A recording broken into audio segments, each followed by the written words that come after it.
आज हम लोग अकाउंटिंग टर्म्स सीखेंगे, टर्मिनोलॉजी जिसको बोलते हैं। अकाउंट सीखने से पहले बेसिक कंसेप्ट अगर याद होगा तो मेरे पहले वीडियो में अगर 11th का जो फर्स्ट चैप्टर था वो मैं डिस्कस किया था, उसमें अकाउंटिंग के स्टेप्स बताए थे, अकाउंटिंग किसे कहते हैं वो मैंने बताया था। तो जो लोग पहला वीडियो नहीं देखे हैं तो प्लीज़ पहले आप उस वीडियो को जाके देख लीजिएगा, देन इस वीडियो पे आइएगा। यहाँ पे हम टर्मिनोलॉजी, अकाउंट्स में यूज होने वाले डिफरेंट टर्म्स पे डिस्कस करेंगे। बहुत सारे टर्म्स हैं, एक वीडियो में पॉसिबल नहीं है, तो हम इसको दो पार्ट में बनाए हैं। पहले पार्ट में कुछ टर्म्स लेंगे और फिर दूसरे वीडियो में हम जो रिमेनिंग टर्म्स होंगे जो इंपॉर्टेंट है, बेसिकली टर्म्स तो बहुत सारे हैं लेकिन जो इंपॉर्टेंट टर्म्स है उस पर हम लोग डिस्कस करेंगे। और 11th के स्टूडेंट के लिए और जो अकाउंट्स में बिगिनर्स हैं, जो अकाउंटिंग सीखना चाहते हैं, जो अकाउंटिंग में प्रैक्टिकली काम करना चाहते हैं, तो उन लोगों के लिए बड़ा ही इंपॉर्टेंट पार्ट है। वन बाय वन जो बहुत सारे टर्म्स हम यहाँ पे लिखे हुए हैं। सबसे पहले हम बात करते हैं बिजनेस अकाउंटिंग की बात करते हैं। अकाउंटिंग हम लोग ऑलरेडी डिस्कस कर चुके हैं। बिजनेस को कैसे डिफाइन करेंगे, बिजनेस किसे कहते हैं? नॉर्मल एक जनरल डिफिनेशंस की अगर हम बात करें तो बिजनेस एक क्या होता है, एक एंटिटी होती है। बिजनेस एक एंटिटीज है जो डिफरेंट एक्टिविटीज़ करता है, चाहे वो ट्रेडिंग की एक्टिविटी हो, मैन्युफैक्चरिंग हो, सर्विस प्रोवाइडिंग की एक्टिविटीज हो, और उसके जरिए वो प्रॉफिट अर्न करता है। तो प्रॉफिट अर्न करना is the motive of the business. और ये प्रॉफिट कैसे अर्न होगा? Through the trading, through the manufacturing and trading, through the service providing, उसे हम क्या बोलेंगे? बिजनेस। और जो बिजनेस करता है, the owner of the business, owner of business को हम प्रोप्राइटर्स बोलते हैं according to the types of business. अगर टाइप्स ऑफ बिजनेस की बात करें तो मेनली इंडिया के अंदर आप देखोगे एक बिजनेस होता है जिसमें सिंगल ऑनर होता है, जिसे हम क्या बोलते हैं? प्रोप्राइटरशिप बिजनेस, और सोल ट्रेडिंग भी बोलते हैं उसको। दूसरा होता है पार्टनरशिप बिजनेस, और तीसरा जो होता है रजिस्टर्ड कंपनी। तो अलग अलग तरीके से हम बिजनेस स्टार्ट करते हैं। जहां पे सिंगल ऑनर बिजनेस करता है दे आर कॉल्ड प्रोप्राइटरशिप, और उस पर्सन को क्या बोलते हैं? प्रोप्राइटर। तो प्रोप्राइटर्स वो पर्सन होता है जो अपने क्या करता है? इन्वेस्टमेंट करता है बिजनेस में, कैश या काइंड जो भी लेके आता है, जो स्टार्टअप करता है, जो सारे के सारे रिस्क बियर करता है। प्रॉफिट तो लेता ही है, तो प्रॉफिट जब अर्न करेगा तो साथ में वो रिस्क भी बियर करता है, तो such person is called proprietors. Similarly जो पार्टनरशिप, हम जहाँ पे दो या दो से ज़्यादा लोग मिलकर बिजनेस करते हैं, तो उस टाइप के बिजनेस को हम बोलते हैं पार्टनरशिप बिजनेस, और उसका जो ऑनर होता है दे आर कॉल्ड पार्टनर। और तीसरा कैटेगरीज जो रजिस्टर्ड कंपनी है। हमारी कंट्रीज के अंदर कंपनी लॉ है, और कंपनी लॉ के अंदर जो एंटिटीज रजिस्टर्ड होती है और फिर रजिस्टर्ड होकर अपना काम बिजनेस करती है, जो भी उसका ट्रेड है, जो भी उसका प्रोफेशन है, तो उसे हम बोलते हैं रजिस्टर्ड कंपनी। और वहां पे जो बेसिकली ऑनर होता है they are mainly called members and और शेयर होल्डर्स, इसको बोल सकते हैं। डिटेल्स में हम नहीं जाएंगे क्योंकि यहाँ पे कंपनीज के बारे में नहीं पढ़ रहे हैं। सिंपली इतना समझ लीजिए कि वहां पे जो ऑनर्स होता है, जो एक्चुअल ऑनर होता है, दे आर कॉल्ड मेंबर, और उसको हम दूसरे लैंग्वेज में शेयर होल्डर्स भी बोलते हैं। तो मेंबर्स और शेयर होल्डर्स। तो प्रोप्राइटर्स समझ में आ गया, बिजनेस समझ में आ गया। देन ट्रांजेक्शंस, पिछले वीडियो में देखेंगे तो वहां पे भी हमने ट्रांजेक्शंस के बारे में कुछ डिस्कस किया था, बेसिक कंडीशंस बताया था कि ट्रांजेक्शंस कहते किसे हैं। बड़ी सारी एक्टिविटीज बिजनेस के अंदर होता है, उसमें से जितने भी ट्रांजेक्शन्स हैं उसकी रिकॉर्डिंग हमें बुक्स ऑफ अकाउंट में करनी होगी। अकाउंट में सबसे इंपॉर्टेंट चीज़ है सबसे पहले पकड़ना कि आप जो एक्टिविटीज हो रही है क्या वो ट्रांजेक्शन्स है। और उसके लिए हमने वहाँ पे भी डिस्कस किया था और आपको बताया था कि ट्रांजेक्शन्स होने के लिए जो भी इवेंट्स है उसमें मॉनेटरी वैल्यू होना बहुत ज़रूरी है, और उससे इकोनॉमी पे कोई ना कोई इफेक्ट आ रहा है। तो ये दोनों कैरेक्टर्स अगर फिक्स हैं किसी एक्टिविटीज़ के अंदर, किसी इवेंट के अंदर, तो उस इवेंट को हम क्या बोलेंगे? ट्रांजैक्शंस। अब अगेन ट्रांजैक्शंस को भी हम दो तरीके से क्लासिफाई कर सकते हैं। अब जो ट्रांजैक्शंस का मोड है, बेसिकली मोड ऑफ पेमेंट जिसे बोलते हैं, या मोड के बेसिस पे अगर देखेंगे तो ट्रांजैक्शंस को हम दो तरीके से क्लासिफाई करते हैं, कैश ट्रांजैक्शंस और क्रेडिट ट्रांजैक्शन। कैश ट्रांजैक्शन और क्रेडिट ट्रांजैक्शन। कैश ट्रांजैक्शंस का मतलब नाम से ही स्पष्ट है, कैश। जो इसमें लेन देन होगा। अगर मान लीजिए कि कोई बिजनेस करता है तो वो गुड्स बेच रहा है, अब गुड्स बेच रहा है, अगर मान लो कि हम पेन बेच रहे हैं या मार्कर बेच रहे हैं, तो हम अगर मार्कर देंगे तो बदले में पैसा ले रहे हैं, और पैसा किस फॉर्म में ले रहे हैं? कैश के फॉर्म में, यानी कि इमीडिएटली हमें पेमेंट मिल जाता है। तो इमीडिएटली पेमेंट हमें मिल रहा है तो उसको हम बोलते हैं कैश ट्रांजेक्शन्स। क्रेडिट ट्रांजेक्शन्स में क्या होता है कि मूवमेंट ऑफ गुड्स या सर्विसेज जो भी है वो तो हम कर देते हैं, सामान तो हम दे देंगे, लेकिन एक्चुअल में जो पेमेंट है वो पेमेंट हमें बाद के डेट में मिलेगा, तो उसे हम क्या बोलेंगे? Credit transactions. तो कैश ट्रांजेक्शन और क्रेडिट ट्रांजेक्शन्स, लार्ज स्केल पे हम जब बिजनेस करते हैं तो बड़े सारे क्रेडिट ट्रांजेक्शन्स हमें होते हैं, लेकिन कैश ट्रांजेक्शन्स भी होता है। बहुत सारे बिजनेस हैं जो कैश बेसिस पे काम करते हैं, जैसे रिटेल शॉप्स है, तो रिटेल शॉप्स में आप अगर देखोगे तो वहाँ पे सिर्फ कैश ट्रांजेक्शन्स ही मोस्टली होता है, क्रेडिट बहुत कम होता है। तो ये बिजनेस तो बिजनेस पे डिपेंड करता है कि उसका पेमेंट मोड क्या रखता है। अब जो दूसरा टाइप था हमारा, जो ट्रांजेक्शन्स हम कर रहे हैं, वो अलग अलग पर्सन्स के जरिए हम ट्रांजेक्शन्स करेंगे। तो अलग अलग पर्सन्स के जरिए अगर हम ट्रांजेक्शन्स करते हैं तो उसको भी हम क्लासिफाई करेंगे कि वो ट्रांजेक्शन्स किसके जरिए हो रहा है। अब बिजनेस के अंदर जो बैठा होता है उसको हम बोलेंगे इंटरनल पर्सन और इंटरनल ट्रांजेक्शन्स। तो बिजनेस के इनसाइड में जो लोग हैं, बिजनेस के इनसाइड में जो एक्टिविटीज है उसके साथ जो ट्रांजेक्शन्स होता है उसको हम बोलेंगे इंटरनल ट्रांजेक्शन। और बिजनेस के बाहर के लोगों के साथ अगर ट्रांजेक्शन होता है तो उसको हम बोलते हैं एक्सटर्नल ट्रांजेक्शन। एक्सटर्नल ट्रांजेक्शन, जैसे सपोज एग्जांपल मैं बताता हूं, अब आपके बिजनेस में या किसी के बिजनेस में एम्प्लॉय काम करता है, वर्कर्स है, हम उसको क्या देते हैं? सैलरी देते हैं, वेजेस देते हैं, तो वो हमारे लिए क्या हो गया? इंटरनल ट्रांजेक्शन्स हो गया। लेकिन वही अगर हम किसी थर्ड पार्टी को सामान बेचते हैं और उससे जो लेन देन होता है, उससे जो ट्रांजेक्शन्स होता है, that is called external transactions. तो एक साइड बिजनेस और दूसरे साइड बाहरी लोग हो गए, तो उनके साथ ट्रांजेक्शन्स हो गया, तो उसे हम क्या बोलेंगे? External transactions.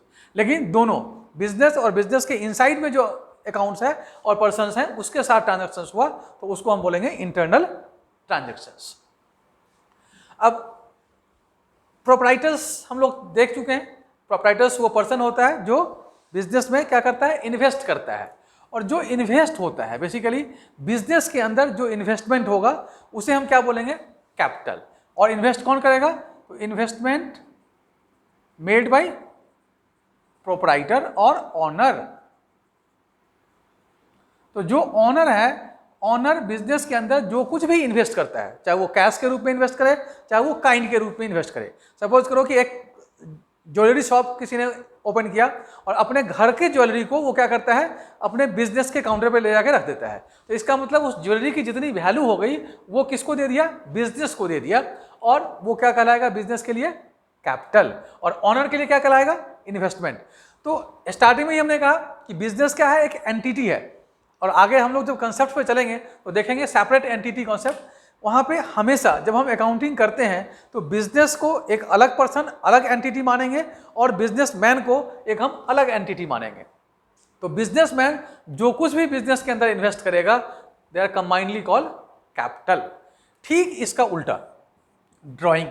अब समटाइम्स क्या होता है कि बिजनेसमैन अपने पर्सनल काम के लिए बिजनेस से विड्रॉ कर लेता है, चाहे वो कैश हो या फिर काइंड्स हो। तो विड्रॉल बाय ऑनर या प्रोप्राइटर्स जिसको हम बोलते हैं, फ्रॉम कहां से करेगा? From business. और क्यों करेगा? For personal use. अब एक बिजनेसमैन है, अपने बच्चों का ट्यूशन फीस उसको देना है। अब वो बिजनेस के अकाउंट से अपने बच्चे का फीस पे कर देता है। अब वो बच्चे का जो ट्यूशन फीस और स्कूल फीस पे किया that is the personal expense of the businessman. Business का खर्चा नहीं है, क्योंकि बिजनेस एक सेपरेट एंटिटी है। इसका मतलब है कि जितना पैसा ट्यूशन फीस के रूप में ऑनर ने बिजनेस के अकाउंट से विड्रॉ कर लिया that is called drawing. Suppose करो कि एक किराने की दुकान है और उनके घर में राशन की जरूरत पड़ गई। अब वो जो बिजनेसमैन था अपने राशन की दुकान और किराने की जो दुकान था वहाँ से चावल और गेहूँ और आटा जो भी उसके घर में नीड की आइटम्स थे वो सारा आइटम्स दुकान से लेके घर को भेज दिया। जितनी वैल्यू उस सामान का होगा वो बिजनेस के अकाउंटिंग में क्या कहलाएगा, ड्राइंग। यानी कि बिजनेसमैन अपने पर्सनल काम के लिए बिजनेस से वो चीज लेके चला गया, तो उतनी वैल्यू हम कैलकुलेट करेंगे और उसको कहाँ रख देंगे, ड्राइंग के अंदर। देन नेक्स्ट टर्म है हमारा लायबिलिटी। लायबिलिटी रिस्पॉन्सिबिलिटी टू पे और रीपे, वापस करना। अगर हमारे ऊपर कोई जिम्मेदारी है कि आज न कल हमें उसे क्या करना है, वापस करना है, तो अगर किसी चीज की रिस्पॉन्सिबिलिटी है हमें वापस करने की, तो वो सारे के सारे क्या कहलाएंगे, लायबिलिटी। अब बिजनेस में किसी से पैसा लिया हुआ है या वापस करना है, किसी ने सामान दिया हुआ है उसको वापस करना है, तो वो हमारे लिए क्या कहलाएगा, लायबिलिटी। तो responsibility to repay, simple term में अगर हम इसको डिफाइन करेंगे तो रिस्पॉन्सिबिलिटी टू रीपे। अब अगेन हम इसको क्लासिफाई करेंगे। ये रिस्पॉन्सिबिलिटी जो होती है रीपे करने की, ये दो तरह की होती है और उसी के बेसिस पे लायबिलिटी को क्लासिफाई किया जाता है। उसको हम बोलते हैं नॉन करंट लायबिलिटी और करंट लायबिलिटी, करंट और नॉन करंट लायबिलिटी।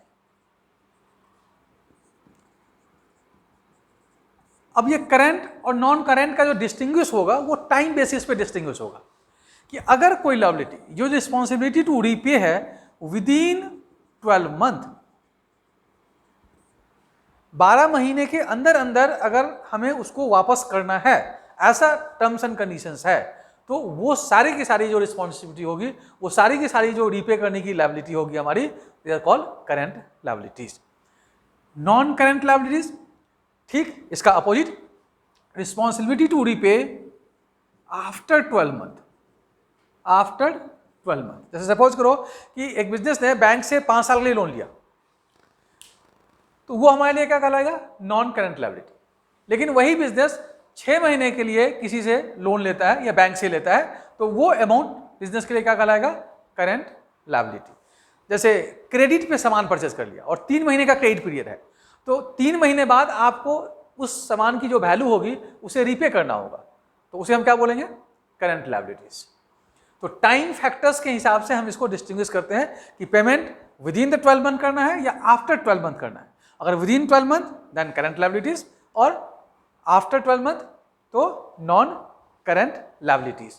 अब इसकी जरूरत कहाँ पड़ती है, आगे जब हम रिपोर्ट बनाएंगे तो वहाँ पे as per the norms, as per the accounting standards, हमें ये डिस्टिंग्विश करके दिखाना पड़ता है कि कितने हमारे पास करंट लायबिलिटी है, कितने हमारे पास नॉन करंट लायबिलिटी है, जो आगे डिफरेंट डिसीजन मेकिंग एक्टिविटीज में रोल प्ले करता है।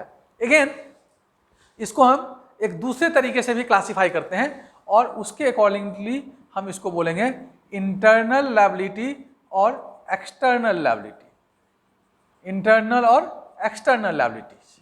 इंटरनल लायबिलिटीज नाम से ही स्पष्ट है, इंटरनल विद इन। तो ऐसी लायबिलिटी जो बिजनेस के इनसाइडर्स हैं उनसे अगर लिया हुआ, नॉर्मली जो ऑनर्स हैं, ऑनर्स कौन होता है, बिजनेस के अंदर होता है, तो जितने भी ऑनर्स फंड हैं हमारे, वो हमारे लिए क्या हो जाएगा, इंटरनल लायबिलिटीज हो जाएगा। लेकिन अदर देन ऑनर्स फंड, जो आउटसाइडर से लिया हुआ है, वो सब क्या हो जाएगा, external liability. Other than honours fund, bank से लोन लिया हुआ है, एक्सटर्नल लायबिलिटी। उधार सामान हमने परचेज किया हुआ है, क्रेडिट पे परचेज किया हुआ है, हमारे लिए क्या हो जाएगा, एक्सटर्नल लायबिलिटी हो जाएगी। लेकिन जो ऑनर हमें दिया हुआ है, चाहे वो लोन के रूप में दिया हो, चाहे वो कैपिटल के रूप में दिया हो, तो वो हमारे लिए क्या हो जाएगा, इंटरनल लायबिलिटी। अब क्वेश्चंस बड़ा इंपॉर्टेंट है, इंटरव्यूज में पूछता है, क्योंकि ये सारे टॉपिक्स, जैसे आप बहुत सारे कॉम्पिटिटिव एग्जामिनेशंस होते हैं, ऑडिटर्स लेवल के एग्जामिनेशंस होते हैं, तो वहाँ पे भी अकाउंटिंग एक टॉपिक्स होता है। जैसे प्रोविडेंट फंड में अकाउंट ऑफिसर्स की वैकेंसीज निकलती है, या फिर अलग अलग जो ऑडिट सेक्शंस हैं गवर्नमेंट के, वहाँ पे वैकेंसीज निकलती है, स्टेट गवर्नमेंट के अंदर, सेंट्रल गवर्नमेंट के अंदर, तो वहाँ पे भी ये अकाउंटिंग से जुड़ा हुआ क्वेश्चंस आता है, पूरा एक पेपर ही होता है, तो वहाँ पे ये सारे बड़े क्वेश्चंस आते हैं। अब वहाँ पे पूछता है कि क्या कैपिटल लायबिलिटी है, is the capital is a liability, yes no. Capital liability है, क्यों, क्योंकि अभी हमने कहा कि बिजनेस क्या है, एक सेपरेट एंटिटी होता है और बिजनेसमैन एक सेपरेट है। तो बिजनेसमैन बिजनेस को दिया है, तो आज न कल वो हमें क्या करना होगा, बिजनेस को क्या करना होगा, रीपे करना होगा, वापस करना होगा। तो इसका मतलब है कि बिजनेस के लिए जो कैपिटल आया हुआ है वो क्या है, लायबिलिटीज, और उस लायबिलिटीज को हम क्या बोलेंगे, इंटरनल लायबिलिटीज, और उसी को हम तीसरे तरीके से कर सकते हैं, इसे हम क्या बोलेंगे, ऑनर्स फंड। लायबिलिटीज का ठीक उल्टा होता है एसेट्स। लायबिलिटी में रिस्पॉन्सिबिलिटी टू रीपे था, हमें देना था, लेकिन एसेट्स में क्या होता है, एसेट्स जिसपे हमारा ऑनरशिप होता है। तो एसेट्स को पहचानने के लिए सबसे पहले आपको ये देखना पड़ेगा कि ऑनरशिप है उस आइटम पे या नहीं है। अगर ऑनरशिप नहीं है तो वो आपका एसेट्स नहीं कहलाएगा। जैसे सपोज करो कि आप अपने दोस्त से एक मोबाइल ले लेते हो एक दिन के लिए, या बाइक ले लेते हो कि 2 दिन दो, मुझे ज़रूरत है इसकी, और हम 2 दिन के बाद आपको वापस कर देंगे। अब वो बाइक आपके पास है, बाइक पे आप सवारी कर रहे हो, आप चढ़ रहे हो, बाइक आपके घर पे लगी हुई है, लेकिन ऑनरशिप आपके नाम से नहीं है। इसका मतलब है कि वो बाइक आपका नहीं है। जैसे हम एक रेंट पे ऑफिस लेते हैं या रेजिडेंशियल पर्पस के लिए घर ले लेते हैं, तो हम रेंट पे करते हैं, लेकिन उस बिल्डिंग का ऑनरशिप हमारे पास नहीं होता है, और ऑनरशिप नहीं होता है तो इसका मतलब है कि वो बिल्डिंग हमारे लिए एसेट्स नहीं है। अब एक कंपनी का ऑफिस है जो रेंटेड एकोमोडेशन में चलता है, तो उस कंपनी के लिए वो जो बिल्डिंग है जहाँ पे उसका ऑफिस है वो उसका एसेट्स नहीं कहलाएगा, क्योंकि ऑनरशिप नहीं है। और ऑनरशिप के साथ साथ कोई भी एसेट्स होगा उसका दूसरा कैरेक्टर्स अगर हम देखेंगे तो दे प्रोवाइड द बेनिफिट्स। अगर आपका एसेट्स है तो वो आपको कहीं ना कहीं बेनिफिट देगा।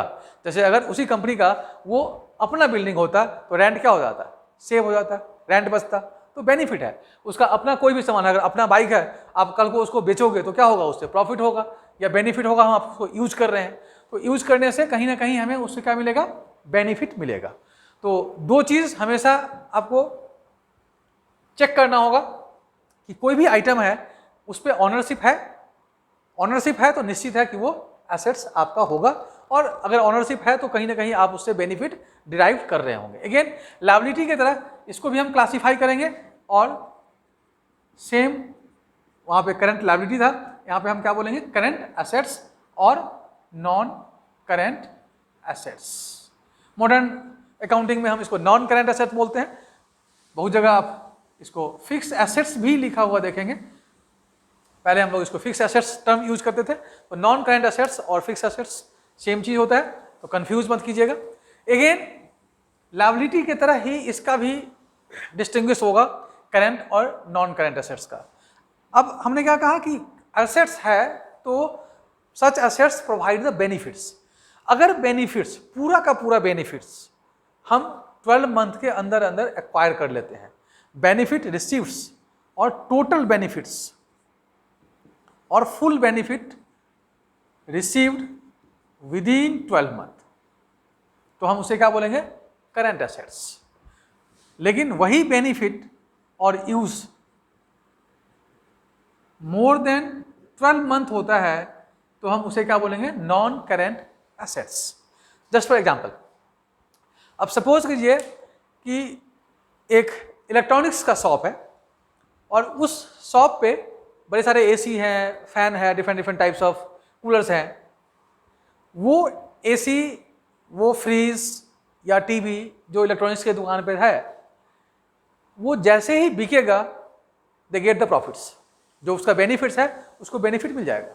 तो उस इलेक्ट्रॉनिक्स की दुकान वाले के लिए जो उसके पास सामान रखा हुआ है, जो गुड्स उसने सेल करने के लिए रखा हुआ है, they are treated as a current assets. लेकिन वही एसी एक बिजनेस अपने ऑफिस प्रीमाइसेस में जाके उसको इंस्टॉल कर देता है, तो उस एसी का बेनिफिट वो मोर देन 12 मंथ तक एक्वायर करेगा, और इसीलिए वो क्या कहलाएगा, नॉन करंट एसेट्स। तो उसको हम कहाँ रखेंगे, नॉन करंट एसेट्स में। अब सेम वही इलेक्ट्रॉनिक्स का दुकानदार 10 एसी परचेज करके लाता है, जिसमें से 8 एसी को रीसेल करता है और 2 एसी को वो क्या करता है, अपने शॉप में इंस्टॉल कर देता है।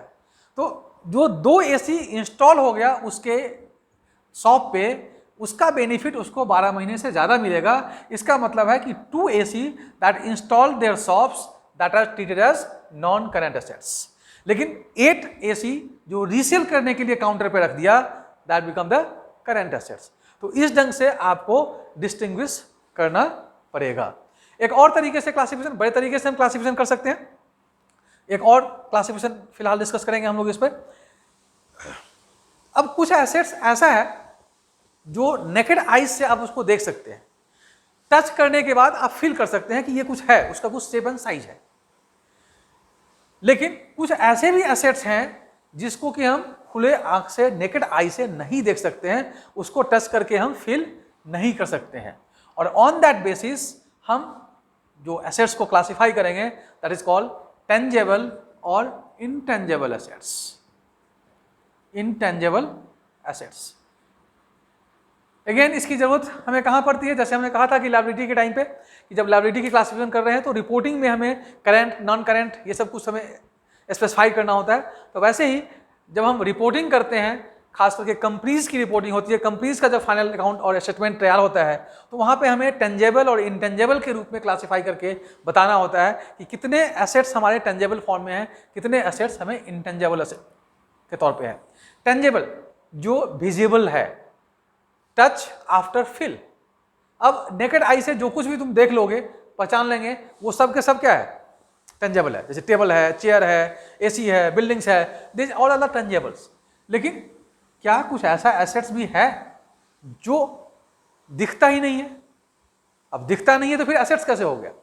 अब एसेट्स होने के लिए हमने कहा कि सबसे पहले चेकआउट करो कि ऑनरशिप है, और ऑनरशिप है, बेनिफिट प्रोवाइड होता है, उससे हम कुछ गेन करते हैं, कुछ बेनिफिट रिसीव करते हैं। If yes, if both the characters fulfil then such item become the assets. अब एग्जांपल, टेंजेबल के बहुत सारे एग्जांपल्स हैं, आप अपने आंख से खोल के सामने देखो, जो कुछ भी दिखाई दे दे वो सब टेंजेबल एसेट्स में आ जाएगा। लेकिन इनटेंजेबल एसेट्स, गुडविल, कुछ नाम हम लिखते हैं, फिर थोड़ा सा एक्सप्लेन करेंगे। Trademark, trade licence,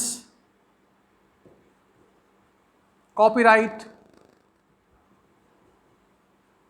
patent, even the trade secret. Trade secret नाम से स्पष्ट है, छिपा हुआ चीज है। तो trade secret is also assets.